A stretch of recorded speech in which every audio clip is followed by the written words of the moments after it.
आम्ही जात आहोत डॉमिनोजचा पिझ्झा खायला.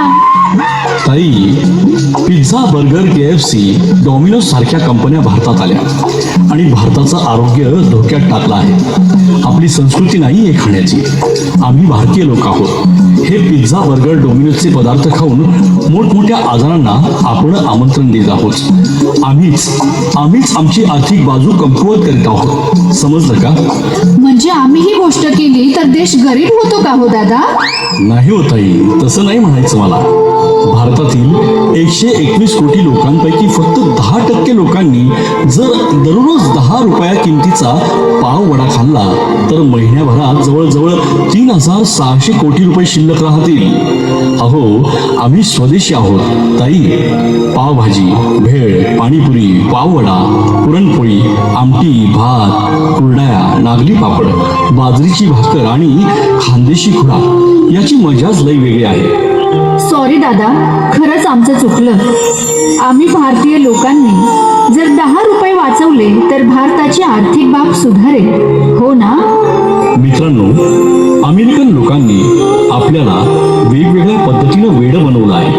आम्ही भारताचे लोक, आम्ही याचा निषेध करतो. चला पुढे जाऊ.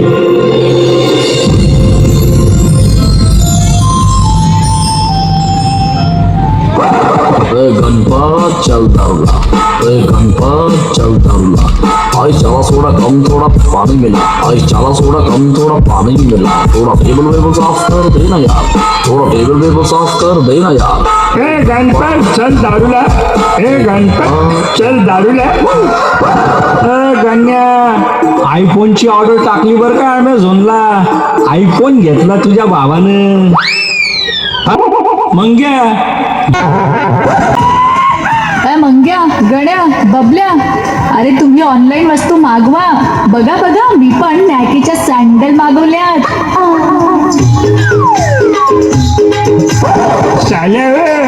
सर्वांनी काय काय मागवले. पिंकी पांकीने सँडल मागवले आणि मंग्याने आयफोन.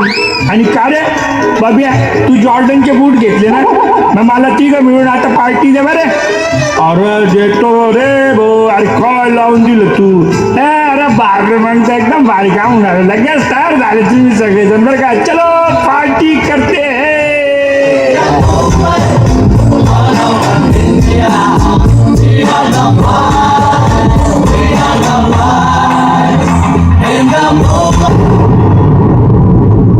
पाहिलं, हे आमचं भविष्य. देशाबद्दल कोणाला आत्मीयता नाही, जो तो आपल्या मजेमध्ये मस्त. अहो, आजच्या युवा पिढीनं देशाचा विचार केला नाही तर या देशामध्ये पुन्हा एकदा गुलामगिरी येईल. व अमेरिकेचे राष्ट्राध्यक्ष डोनाल्ड ट्रम्प यांनी भारतावर टेरिफचा भार वाढवल्यामुळे त्याचा फटका भारतीय अर्थव्यवस्थेवर जाणवत आहे.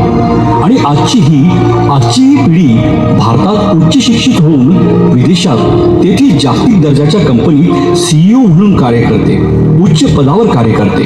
उदाहरणार्थ गुगलचे CEO सुंदरम यांच्यासारखे खूप उदाहरण आहे. आजची युवा पिढी भारतात उच्च शिक्षण घेते आणि विदेशात नोकरी करण्यासाठी जाते. अहो, विदेशात जाण्यापेक्षा भारतातच नोकरी केली तर भारताची अर्थव्यवस्था वाढेल. चला जाऊया पुढे.